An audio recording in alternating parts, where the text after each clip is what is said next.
हा सगळा प्रयत्न सुरू असताना पार्टीमध्ये रायगड असेल किंवा बारामतीमध्ये असेल, रायगडमध्ये तुमचे स्वतःचे बंधू शरद पवार गटाकडे गेलेले आहेत, त्यांना उपाध्यक्ष केलेलं आहे.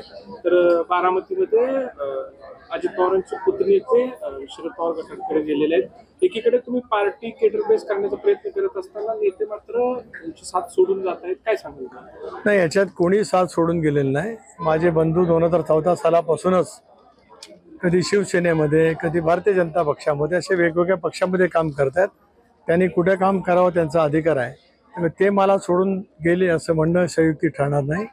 आज एक तरुण नेतृत्व युगेंद्र पवार ते काहीतरी आज उतरल्याचं चित्र पाहायला दिसतं आहे.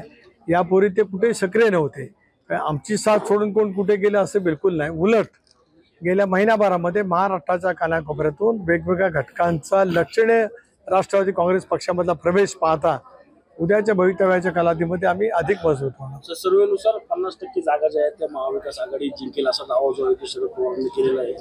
भाजप हारणार या भीतीने जे आहे ते भाजप फोडाफोडीचं राजकारण करते असा आरोप देखील पवार साहेबांनी केला. एक असं आहे की देशभरामध्ये नरेंद्र मोदींच्या नेतृत्वाखालचं सरकार येणार असं वारंवार आम्हाला सुद्धा आमच्या नेतृत्वाकडनं नेहमी सांगण्यात आलं होतं. देशात ते सरकार येणारच आहे. राज्यामध्ये मी आज अतिशय आत्मविश्वासाने या ठिकाणी सांगतो की 45+ हे केवळ टार्गेट निवडणुकापुरतं नव्हे, ज्या दिवशी निकाल लागेल त्यावेळेला महाराष्ट्रातले निकाल एकतर्फी मोठ्या फरकाने लागलेले आपल्याला पाहायला मिळतील.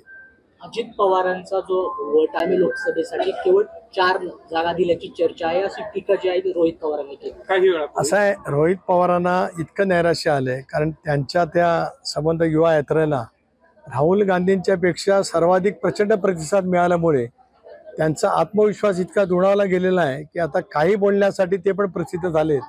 आणि इतकं आता प्रसिद्ध झाल्यामुळे मी आज प्रदेश राष्ट्रवादी काँग्रेस पक्षाचा अध्यक्ष आहे. मी आज अधिकृत आपल्यामार्फत सांगू इच्छितो आहे की जागा वाटपामार्फत कुठेही चर्चा झालेली नाही. येत्या 2-3 दिवसांमध्ये प्राथमिक चर्चा होईल. दिल्लीमध्ये केंद्रीय गृहमंत्री अमित शहा साहेब यांच्या उपस्थितीमध्ये जागा वाटपांच्यावरती शिक्कामोर्तब होईल.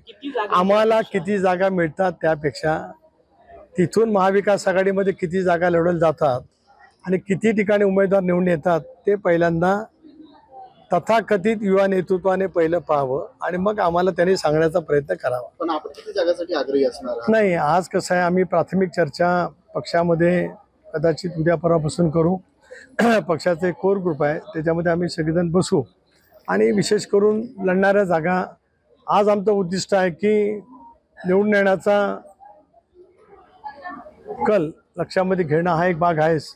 राष्ट्रवादी काँग्रेस पक्षाचं एकंदरीत जे काही पाठबळ महाराष्ट्रामध्ये उभं राहिलेल्या दादांच्या नेतृत्वाखाली ते दाखवण्याच्या दृष्टिकोनातून आम्ही नक्कीच 1980 चांगल्या जागांच्या वरती निवडणूक लढवू. 1980 पराभूत झाली त्याच इतिहासाची पुनरावृत्ती होऊ शकते असं आज पवार साहेबांनी सांगितले. आदरणीय पवार साहेबांनी केलेल्या कुठल्याही वक्तव्यावरती मी अजिबात प्रतिक्रिया देणार नाही. पण एक बाब स्पष्ट आहे की आता काळ बदलत राहतो आणि बदलत्या कालावधीमध्ये नवीन अजित पर्व महाराष्ट्राच्या राजकारणामध्ये सुरू झालेला आहे. ज्या पद्धतीने गेल्या 6-7 महिन्यामध्ये मी महाराष्ट्राच्या कानाकोपऱ्यामध्ये फिरलो, यापूर्वीसुद्धा अनेक वेळेला फिरलेलो आहे. तरुण पिढी, महिला वर्ग, युवती, ज्येष्ठ नागरिक ज्या पद्धतीने दादांच्या पाठीमागे ठामपणाने उभे राहतात त्याच्यामुळे आमचा आत्मविश्वास हा निश्चितच दुणावलेला आहे. आणि मी अतिशय ठामपणाने या ठिकाणी सांगतो की नेहमीच इतिहासाची पुनरावृत्ती होते अशातला का भाग नाही.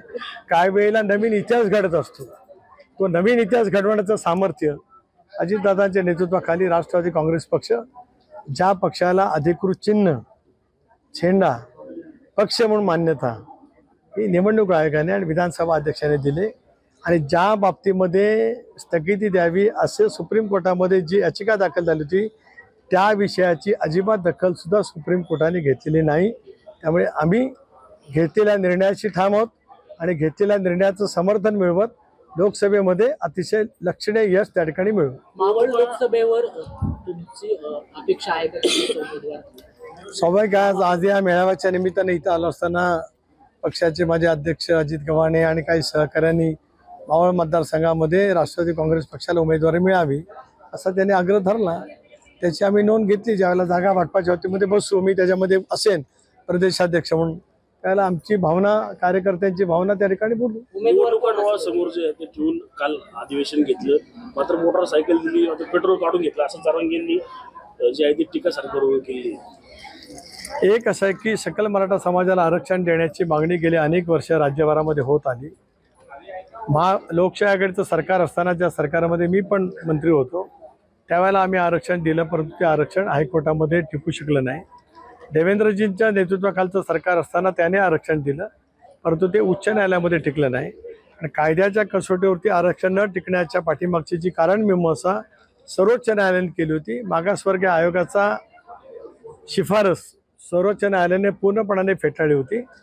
एकनाथ शिंदेच्या नेतृत्वाखालच्या महायुतीच्या सरकारने मराठा समाजाला आरक्षण देण्याचं अभिवचन दिलं होतं.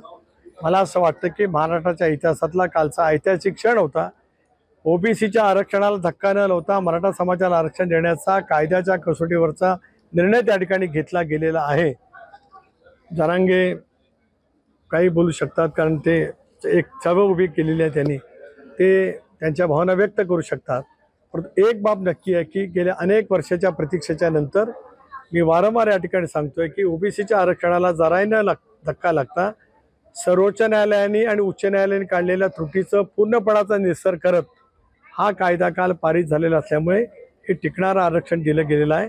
सकल मराठा समाजाने, महाराष्ट्रातल्या सर्वच घटकांनी या निर्णयाचं मनापासून स्वागत केलेलं आहे. एकंदरीतच राज्य वाटतं त्यानंतरचे आजचे जे वक्तव्य आहेत ते पाहता सरळ त्यांनी आव्हान दिल्यासारखं वाटतं राज्य सरकार. नाही, एक असं आहे की मी सांगितलं की त्याने एक चळवळ उभी केलेली आहे आणि चळवळ उभी करत असताना पाठबळ मिळत गेलं, त्याच्यामुळे त्या भावना ते बोलत गेले असतील, ते त्यांच्या मागणीवरती कदाचित ठाम असतील. एक बाब निर्वादपणाने मी स्पष्ट करू इच्छितो आहे की पहिल्यापासून मुख्यमंत्र्यांनी आरक्षण देण्याचा निर्णय घेतला जाईल असं सांगितलं, पण ओबीसीच्या आरक्षणाला धक्का न लागता कालपासून मी ऐकतोय, मला काय पूर्णपणाने त्यांचं विवेचन ऐकता आलं नाही, पण ओबीसीच्या आरक्षणातून आरक्षण मिळालं पाहिजे, कुणबी म्हणून दाखले मिळाले पाहिजेत, अशी त्यांची मागणी असल्याचं पाहायला मिळतं, वाचायला मिळते. अशा वेळेला खरं तर कालचं दिलं गेलेलं आरक्षण हे मराठा समाजाला दिलेलं गेलेलं आरक्षण हे अतिशय कायद्याच्या कसोटीवर टिकणारे योग्य आहे, पण सर्वत्र त्याचं स्वागत होत आहे. जरांगेंच्या जवळ संपर्क करण्याचा प्रयत्न कदाचित सरकार करेल. मी काय सरकारमध्ये नाही आहे. माननीय मुख्यमंत्री, मंत्रिमंडळातील सहकारी अनेक वेळेला त्यांच्याशी संवाद करतात, ज्येष्ठ सनदी अधिकारीसुद्धा संवाद करतात. कदाचित त्यांच्या मनामध्ये ज्या काही शंका उपस्थित झाल्या असतील त्या दूर करण्याचा प्रयत्न सरकारकडनं नक्की होईल. धन्यवाद. थँक्यू. एबीपी माझा, उघडा डोळे बघा नीट.